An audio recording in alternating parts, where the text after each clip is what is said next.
Okay, hi everyone.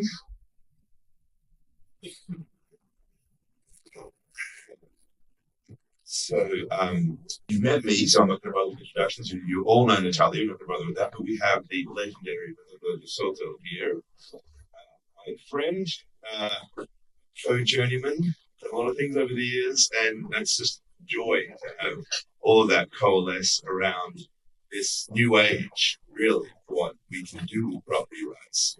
He's the father of property rights in many respects as a concept and how we turn it into wealth. And Natalia, like, you've worked with her, I know, on certain things already. And I think you and I bonded over this the mystery of capital and how it means something. So it's kind of special to be here. But I think we don't have a lot of time, so I think maybe we should just launch into where your head is at right now. And it's always a lot going on in Hernando's head. Um, and there's this challenge where at a moment there are two big trends in the world. One is this sort of almost desperate need for the commodities that are going to drive the clean energy future and the items, products that go into the chips and the computing aids that we're rapidly moving into with AI. And then the sort of geopolitical aspect of that, which is that, this is kind of being framed, whether rightly or wrongly, as a race between China and the US. And Hernando's own country, Peru, is something of a battleground because it really is rich in a lot of those minerals, the lithium, rare earths, things like that, right? And copper. So, and you have a view that the Chinese are winning, and they're winning because they've addressed rights, property rights and sovereign rights differently. Can you quickly give us a sense of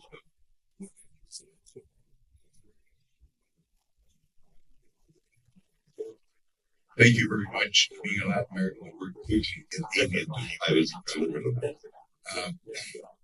the first thing is that, I always consider property rights in countries that do not have property rights a problem because rights are basically, from what everything I have found out, better than anybody else, the way that value travels and exchange is possible and combination for the source of the industrial revolution work. The real problem in developing we're not even technological. We are part of the technological revolution, but 70% of our population is outside the industrial revolution, which is how you divide labor on a big global scale, and that is what gives you the edge. Now, what has happened, as you mentioned, is that what's new is that having a privileged relationship with the Chinese, because they were looking very much Silk Road Forum and the Belt and Road initiatives to make investments abroad, is that I was able, since I went to some of the working groups, to actually, and then saw them operating inside Peru, to find out what they were doing. And what they were doing, what they've done is this. Basically, they're Marxists. Xi Jinping says he's a Marxist. And he's called, of course, as you all know, the Chinese approach to international affairs, Chinese socialism with Chinese characteristics. But in fact, it's not. It's capitalism with the Chinese characteristics. What they have learned is that property rights are not a bad word as opposed to the Stalinism. And that Marx said it right from the beginning, he said the whole issue is property rights. As a matter of fact, the way he put it is capitalism only exists once at the level of assets. All this idea that you can put it virtually in capital markets is a capitalist trick so that they can, in back rooms in New York or in London or wherever it is, they can switch assets around and skim the profits up. But that doesn't mean that they're not right about creating capital. We've just got to put under state control so it works for everybody. Now, what they're doing, therefore, at this time is displacing the United States at an enormous speed all over Latin America. Right now, they own more mines and energy sources and ports in, for example, my country than the United States is even in the edge of. So this connection that's going to happen now with APEC the Asian Pacific Economic Community, where the world, the value of trade is going from the Atlantic to the Pacific. We will be the port of entry into Latin America simply because of our location and because of our mountains and earthquakes. We have the basis for the best ports. Now, what they've done, therefore, is go in, and what they've understood is that before you deal with a property right, they have found out something that very few people have made the connection, which is that the subsoil in every statutory law country, or that has Roman law as a basis, doesn't just consider like the Anglo-Saxons, well, you've got surface rights, what you call property rights, real estate stuff, and then below that you've got mineral rights. But it's a right to be freely traded. Not so anywhere else in the world that doesn't have uh, common law. Sovereign, the bottom, that is to say, the subsoil, since 2,400 years ago when the Romans went out and Europe conquered it. And every time they won a battle, they took their prisoners, put them down into the mines to extract the minerals which the Romans didn't have, and gave the farmers the topsoil that they could trade back and forth, but that brought them support. Everything that's at the bottom of the earth is strategic and it's sovereign. In other words, it isn't like, hey, I want to buy a property in Houston. It's like a Mexican saying, give me Texas back. Okay, that's blood. So the question, therefore, how to get to a Latin American heart, how you get to how you get to the heart of any brand so that there isn't common law, is the first thing is you learn how to deal with sovereignty. How do you get the right to extract from sovereign territory something that's valuable, but that you know that once it's extracted and touches oxygen, it can become a tradable property right. And it's trade that does the trick. So I'm going to summarize a little bit because we need to. If you give me 30 seconds, 30 seconds. I can line that up. I told you this would be a very conflicted song. So here's where we're going.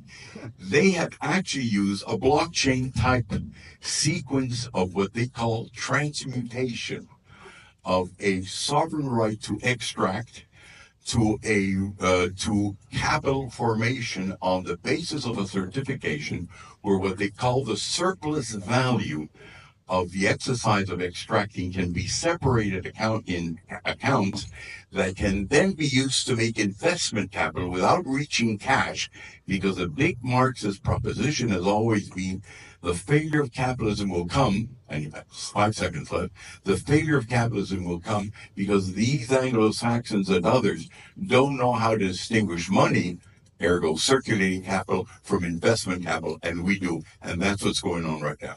Okay, so they're taking this power that they have, this sovereign capacity, and they're converting it or transforming it, transmuting it into a property right because of the sort of the future value and the potential that comes from converting those minerals into supply chains and everything else, right? When I hear those sorts of words, I too tend to think of blockchains, Natalia, of this idea that, because blockchains bring us this provenance, right? And so there's a way in which we can think through that transformation. But I think your point is that it's very difficult for the US to handle this because the US doesn't go into these countries and act as a sovereign power and negotiate as a sovereign over those sovereign rights. It's American companies that do so, and they don't have that capacity to do that. So how do we bypass that? And what is it about Web3 blockchain solutions that might allow the United States or any other Western power for that matter to come in and actually create something similar so that they're able to actually work with those desperately needed minerals and convert them into the capital and wealth that's needed? So, Natalia, yes, why don't you jump in? Yeah, I think we're on the brink of discussion of absolutely new type of civilization and society when we're talking about property rights. Because today, especially Michael, what you're excited about, it's about ownership of rights for your data. And now Hernando is also bringing up owning the rights to mineral resources, the subsoil. But we've come a long way, and that's what was outlined in his historic book, The Mystery of Capital, and I highly recommend to read it. And it's a bonding book for many of us here, especially in the Web3 community. Why it is important? The book outlines that the clear land title was the foundation, the establishment of the civilization we know today and of economics. Because land, it's not just something that you own, it's an asset that cannot be arbitrarily taken away because of the property rights that have been established to real estate. And that's how real estate operates today, right? Those rights that are on the surface, as Hernando mentioned. And then clear title to land provides us the opportunity to use it as a collateral, to borrow against it. And then we can create more value to land. We can develop airports, convention centers, homes. So it's an essence of creating more capital, more value. And ownership in real estate showed us that we can own an asset in perpetuity. My dream and what I'm very excited about is bringing real estate further and turning it into a seizure-resistant asset, just like Bitcoin is a seizure-resistant asset. And I think some countries will be able to launch this new movement. Maybe the US won't be the first one, but it shows us this concept of ownership, what it means to own an asset that brings value in perpetuity. And in Web 1.0, one of the examples of ownership online was domains. Domains hardly an asset with intrinsic value, but some of the domain's name actually became a tradable asset. Now we're ahead to the next level of innovation where blockchain and on-chain economy will give us an opportunity to own more things, own your social account, own your data, own your identity. It will become the cornerstone for the sovereignty in many countries and for all of us. And then the next step of evolution, I think what Hernando is introducing, and he will have a dedicated presentation in the afternoon, specific on the subsoil rights. Okay, so this idea of the new age of sovereignty is like we often refer to this idea of self-sovereignty, right? This is this concept that's very much also part of the Web3 world, but I think it runs in something of conflict with this traditional state-based idea of sovereignty. And yet, I think what's interesting about it, and the way that you've been thinking about this, Fernando, is that we can use that, like this idea of seizure-resistant property. I'm thinking as we have this conversation about that trip I had myself, and I went up into the north of Peru, and you sent that colleague of yours this wonderful trip, and I was exploring the problem of these artisanal miners. These were very poor Peruvians, and they were in lands that were controlled by tribal communities, and there was no real clear distinction of property rights as to who owned it. And so they were just, that was it. They had no structure with which to negotiate with a foreign power or a foreign company. So they were just digging up holes in the ground and going in and throwing cyanide down there and trying to leach as much gold as they could. And it was very, very dangerous without any of the structures in place. And your point was like, if we had that power, we could do something different. So let's try to bring this home, because I think we've got right now the Chinese talking to state structures to allow to get their own private actors in to draw the money out. How do we create interlocutors, or if you like, exchanges with individual people who could have those self-sovereign rights and use that as a means to build this value chain that you're talking about with minerals and the sort of global supply chains? I was going to give you, given your question and Natalia's lucid comments, the long way around is a lot. It's how you make it look difficult as opposed to how make it easy. Let me come with my conclusion, because I know we have a time limit. Here's what the Chinese have done. They know how to handle governments and states, and they know how to handle bureaucracies, both public and private. So now that I've got this bottle here in my hand. Let's pretend that these are minerals here, all right? And the little Indians that you're talking about that are all over Latin America own the top, but don't have clear title to it, so they can't token it and send it abroad. Because at home, back in Peru, land has the value. The superficial part of the value is limited to the fact that they can do with it is grow corn, a coca leaf, whatever plant there is, a potato. Now, it doesn't take into consideration, since you've got two levels of law, that when you've got minerals below, that land should be worth much more because it's the door to what's happening here. So our idea was, how can we convince all of these gringos up north who know how to handle value at the surface of the world, where you have a comparative advantage over the Chinese who don't like privatizing property rights on top. That's your edge. And what we can do then is tokenize this, right, and put it on the market. Now, what does that do? Obviously, what it's going to do for the indigenous population of Latin America, which is in constant rebellion with my ancestors, the conquistadors, is all of a sudden give them the benefit of getting the gold as well, getting the copper as well. We export, with Chile, 1/2 of the world's copper, which you're going to need to put clean energy into place and to stop the Russian and Arab monopoly of liquid gold, which is oil. So the idea is this: the time has come because another revolution has occurred throughout the world in the last 20 years that nobody or very few people have paid attention to, and we really are the experts on this, which is this: the guys on the top of the earth who are the migrations, all over the third world when decolonization began and many Indians went to Pakistan and the Zulus took over the superficial part of the ground in South Africa, etc. It's poor people that own the surface over the minerals. And what they're doing now, and the Chinese are now just finding out, is they got all these concessions, they're working, but when the people down here start seeing that the boys with the blue eyes and yellow hair, who look so simpaticos when they start doing the drilling, when they start taking it out, have only given them a fraction of 1% of the opus below. And they would have loved to have a token so they can share on this below. So now from here on, to make it short so that my Western friends don't accuse me of palavering too much, look at my expression. What they are doing now is saying this to the Chinese. That's for everybody.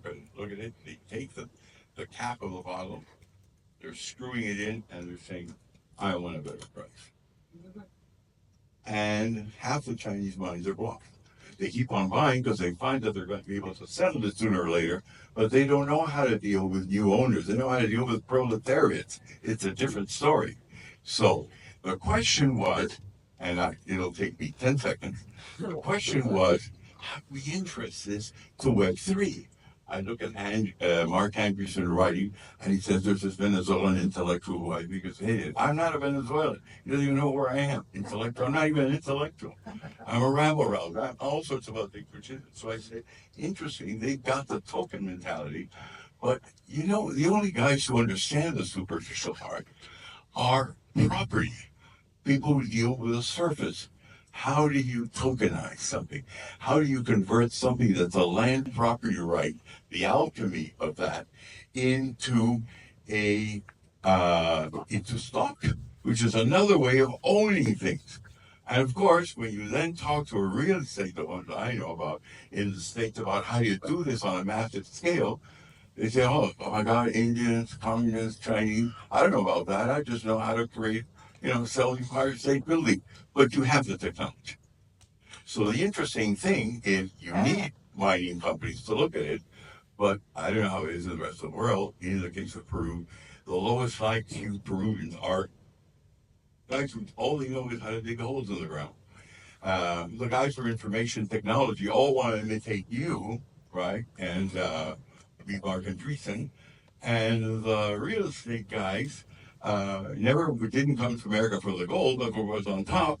So this conference and the opportunity that Natalia has created is, when I said Web3 and property rights, I said, wow, this is it. If the real estate guy who know how to do it become interested, let me tell you what the stake in this is, and this will only take. I'm still on for. I just had a quick question. The clock jumped forward. I want to make sure that do we have 5 minutes left? Just the 4 seconds. All right. I want to make sure that we have more time than we have. Excellent. We got more time. Yeah. Carry on, Hernando. Thank you. So here's a. I forgot what I was going to say now, but here's the thing.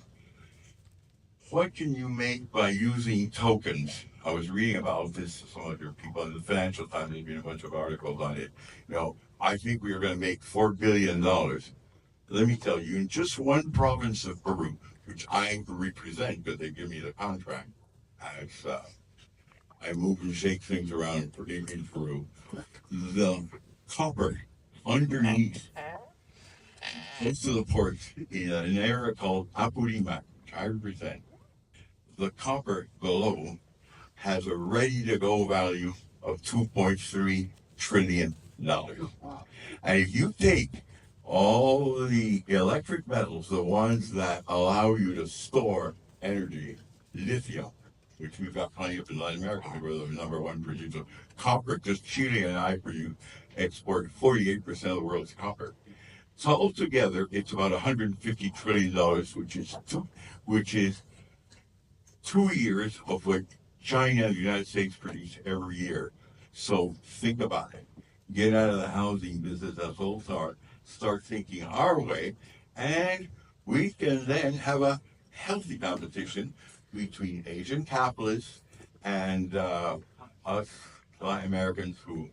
So I think it's like dance better than you. A couple of things I just want to pick up and throw to you, Natalia, to close this out. So the beauty of this, to me, is that we're treating private property owners as kind of like the gatekeepers, the access, that you give them that power that they don't currently have by bringing them Caesar-resistant assets and rights that now exist because of this immutable record or title. And then they become the gatekeepers of access. And that takes governments, the ones who have the guns and the power, out of the equation. And all of a sudden, the battle for mineral rights, this hugely important part of the global economy, it becomes less of a geopolitical struggle and more of a private access negotiation, right? So let's pick up this. I just want to say one thing. Hernando is running for president and doing quite well in the polls. So there is an opportunity here to build this with somebody who in Peru and make this happen. So, which is a call to action for you, Natalia. What do you take away from this in terms of how can we, the Web3 community and Propy in particular, engage with governments and institutions, in the developing world like Peru to build these particular systems? I absolutely agree with Hernando that the technology is here. The Web3 innovation had done enough in the last 7-8 years that we have proven tokenization works. Yeah. Tokenization for real world assets, for real estate works. And to your point, the real estate community actually understands it, the tokenization itself, how to transfer an asset from one wallet to another when it's represented by real estate. So again, we're in brink of this innovation where we'll start bringing more types of property rights on chain, whether it's data, subsoil mineral rights, besides real estate. Real estate, it's unstoppable that real estate will be on chain. It's a $300 trillion, imagine, that will be transitioned to the blockchain infrastructure. But what fascinates me the most is what Hernando is sharing. It's not just $1.4 trillion of mineral resource in Peru that potential will be given as a right to people, but actually it's the opportunity for us to build a society violence-free. Because when people own not only real estate and the rights on the surface, but the down as well, then there is no need for these geopolitical tensions. And of course, the major countries, the developed countries, the Western society, won't be the first one to introduce. Maybe it will be Hernando in Peru. Maybe it will be one of those network states that Balaji has introduced as a concept. I'm sure, just like El Salvador, Argentina are embracing Bitcoin as the legal tender. Some of those countries will give the rights to those mineral resources, will tokenize them, and will prove that there is no need for this type of wars that we are experiencing right now. We have a little. I think we're jumping forward. Do you have more time? Tim, are we ready for the next panel? You want to keep going? 2 minutes. 2 more minutes. Okay, so we'll read that clock a little differently. Okay, so just one quick thing to maybe round up, and we were talking about this before we got on stage here. And I tend to look at the way that the United States approaches its global power as if it is like a two-headed beast.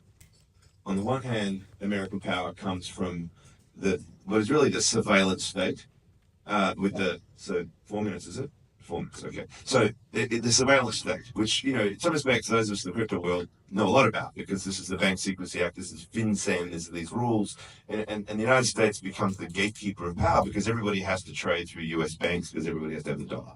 It gives America an enormous amount of power, but it's a hard enforced power. That hard enforced power also comes from the military. Those two things are ways that America exerts its power in the world. But there's another piece of American power. This is Joseph Nye's idea, right? This soft power idea. It is the power of ideas. It is the dream of America. In many respects, the actual strength of the dollar, if you didn't have that, wouldn't be there, because it is the belief in America that underpins the power of the dollar. So the soft power idea is free trade, it's property rights, it's human rights, it's all of these things that we care about as part of the ingrained Constitution of the United States. And so these two things have been in tension. And I think like one of the biggest problems we've faced with US resistance to crypto is that they fear giving up the first form of power. That surveillance is that the mindset of an ingrained system for the last, since essentially the end of the Bretton Woods system, has built this sort of very much more draconian view of power.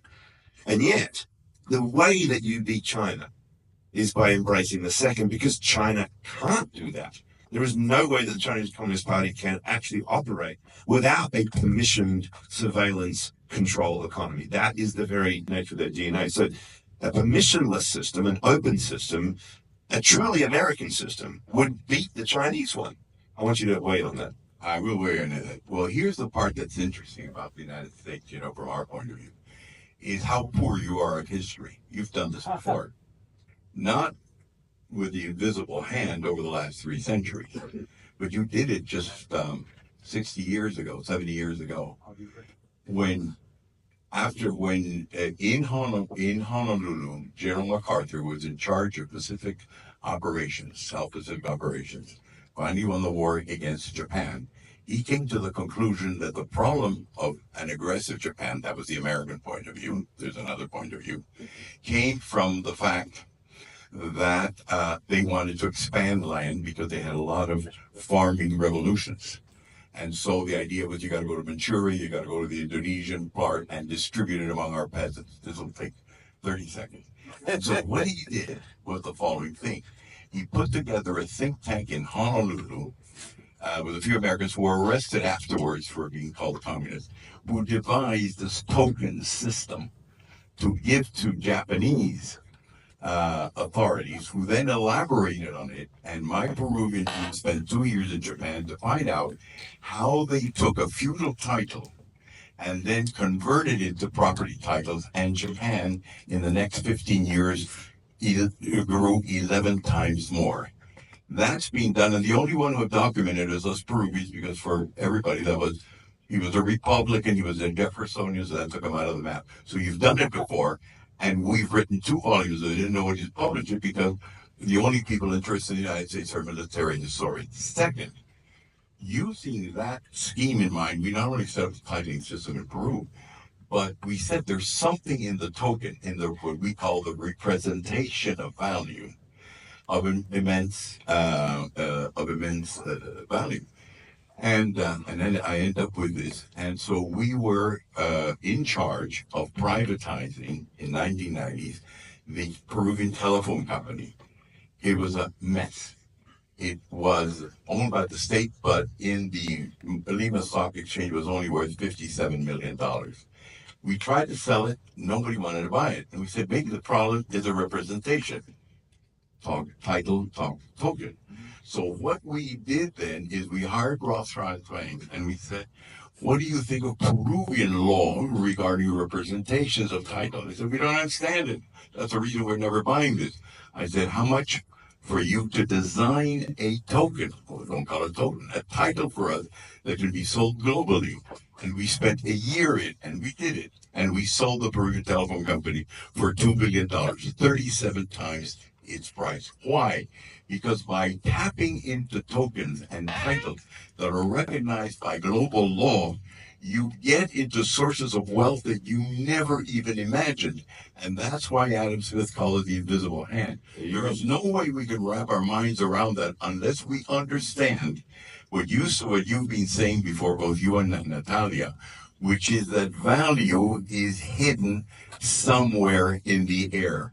Adam Smith called it, by the way, the wagon way through the air. Great. Well, let's unlock the wagon way through the air by tokenizing all of these rights and giving people access to the property that they deserve so that we can build a better world. Thank you, Hernando. Thank you, Natalia. No, and it's vision like that that has this man leading in the polls as the potential next president of Peru. So This is the Thank you.